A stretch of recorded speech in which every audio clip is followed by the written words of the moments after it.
Hey guys, welcome to our channel foodie plate. అందరూ ఎలా ఉన్నారు? మేమైతే చాలా బాగున్నామండి. ఈరోజు మీకు చూపించబోయే రెసిపీ వచ్చేసి ఇది ఎంతమంది ట్రై చేశారో నాకు తెలియదు. అసలు ఇలా ఎవరైనా చేసుకున్నారో లేదో కూడా నాకు తెలియదండి. మేమైతే ఎక్కువగానే చేసుకుంటాం, ఎందుకంటే ఇది నాకు చాలా ఇష్టమైన కర్రీ. సో మా అమ్మగారు చేస్తూ ఉంటారు. పొటాటో అలాగే పచ్చి రొయ్యల కర్రీ అండి. చాలా టేస్టీగా ఉంటుందండి. సో మీరు కూడా ఎప్పుడు ట్రై చేయకపోతే మాత్రం పక్కా ట్రై చేయండి మొత్తం రెసిపీ అంతా చూసి. ఫస్ట్ అయితే పొటాటోస్ని వాష్ చేసేసుకొని పీల్ చేసుకొని ఇలా చిన్న చిన్న ముక్కల కింద కట్ చేసుకోండి. మీడియం సైజ్ ముక్కలు, మరీ పెద్దవి కాదు మరీ చిన్నవి కాకుండా మీడియం సైజ్ ముక్కలు అయితే కట్ చేసుకోండి. అవి కట్ చేసేసుకొని వాటర్లో వేసుకుని ఉంచుకోండి. నార్మల్గా వదిలేస్తే బ్లాక్ కలర్లో వచ్చి పాడైపోతాయి. సో మీరు వెంటనే కర్రీ వండుకున్నా సరే ముక్కలు కట్ చేసేసుకొని ఒక గిన్నెలో వాటర్ వేసుకొని దాంట్లో వేసుకోండి ముక్కలు. అలాగే రొయ్యలు అయితే ఆగలు వేసుకోవాలండి. అంటే రొయ్యల్ని ఉప్పు కారం పసుపు వేసుకుని ఉడకబెట్టుకోవాలి. మాకైతే రొయ్యలు చెరువులు పట్టినప్పుడు అవి ఉంటాయి కాబట్టి మా గోదావరిలోకి మేమైతే ఎక్కువ ఒకసారి బాగు చేసేసుకుని ఇలా ఆగలు వేసేసుకుని ఫ్రిడ్జ్లో పెట్టుకుంటామండి. ఎప్పుడు కర్రీ వండుకుంటే అప్పుడు తీసుకుని కుక్ చేసుకుంటాము. సో అవి కూడా తీసేసుకున్నాము.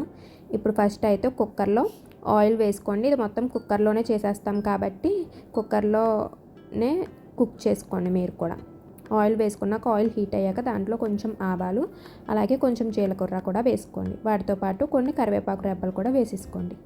ఇలా కుక్కర్లో చేసుకోవడం వల్ల ఈజీగా అయిపోతుందండి. అలాగే మనకి ఎక్కువ గిన్నెలు కూడా అవ్వవు. కరివేపాకు రెబ్బలు వేసుకున్నాక పచ్చిమిరపకాయ చీరకల కింద కట్ చేసుకుని అవి కూడా వేసేసుకోండి. అవన్నీ కొంచెం ఫ్రై అవ్వాలండి. అవి ఫ్రై అయ్యాక దాంట్లో ఉల్లిపాయ పేస్ట్ అయితే వేసుకోవాలండి. ఉల్లిపాయ ముక్కలు అయితే వేసుకోము. ఉల్లిపాయ పేస్ట్ అంటే ఓన్లీ ఉల్లిపాయలు పేస్ట్ కాదండి, ఉల్లిపాయలు కొంచెం ధనియాలు అలాగే జీలకర్ర అలాగే కొన్ని వెల్లుల్లి రెబ్బలు కూడా వేసుకుని మిక్సీ పట్టుకుని పేస్ట్ అండి, అది కూడా వేసేసుకోవాలి. అలాగే కొంచెం పసుపు కూడా వేసుకోండి. ఇదిగో చూసారుగా ఉల్లిపాయ పేస్ట్ ఇలా ఉంటుందన్నమాట. దీన్ని మనం పచ్చిమిరపకాయలు అవి వేగిపోయాక వేసేసుకోండి. ఈ ఉల్లిపాయ పేస్ట్ అనేది మనకి పచ్చివాసన పోయేంత వరకు కొంచెం ఫ్రై చేసుకోండి.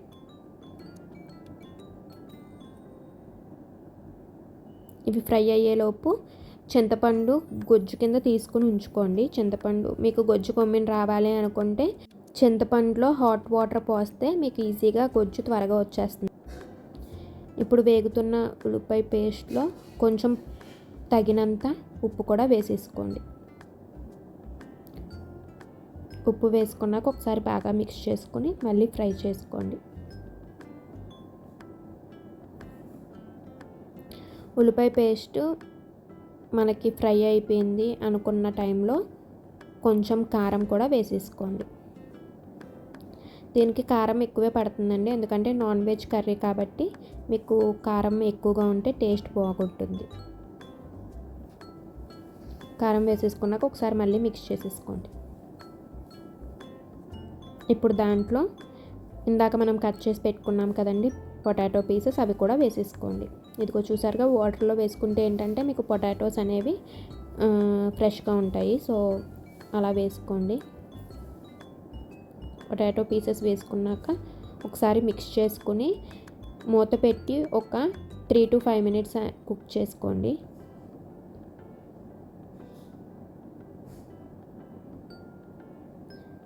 ఇంతకే మీరు ఎప్పుడైనా ఇలా ట్రై చేశారా అండి? ఒకవేళ ట్రై చేస్తే చెప్పండి. మా గోదావరి వైపు అయితే ట్రై చేస్తాము. మరి మీరు ట్రై చేస్తే మాత్రం నాకు చెప్పండి, అప్పుడు నాకు కూడా తెలుస్తుంది.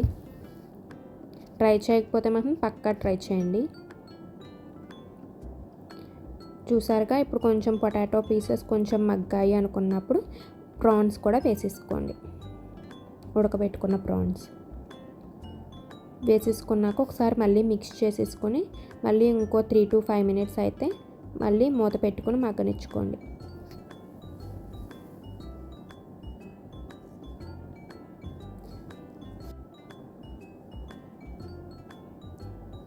కొంచెం సేపు మగ్గాక ఒకసారి మళ్ళీ మిక్స్ చేసేసుకోండి.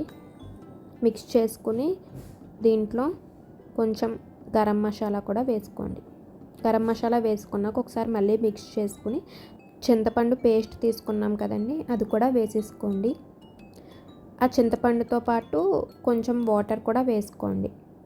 అంటే మీరు పల్చగా తీసుకుంటే చింతపండు రసం అదే సరిపోతుంది. మేము థిక్గా తీసుకున్నాం కాబట్టి దాంతోపాటు కొంచెం వాటర్ అయితే వేసుకుంటున్నాము.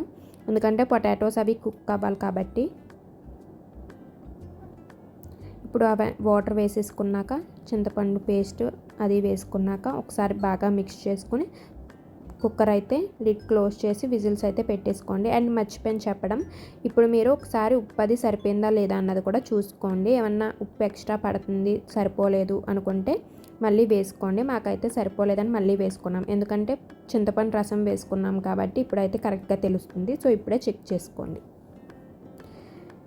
ఏమన్నా పడతాయి అనుకుంటే వేసుకుని మూత అయితే పెట్టేసుకోండి. విజిల్స్ అయితే 5 విజిల్స్ వచ్చేంత వరకు పెట్టుకోండి. చూసారా 5 విజిల్స్ వచ్చేసినాయి. ఇప్పుడైతే ఓపెన్ చేసేసుకుందాం. అంతే, కర్రీ చూసారా అయిపోయిందండి.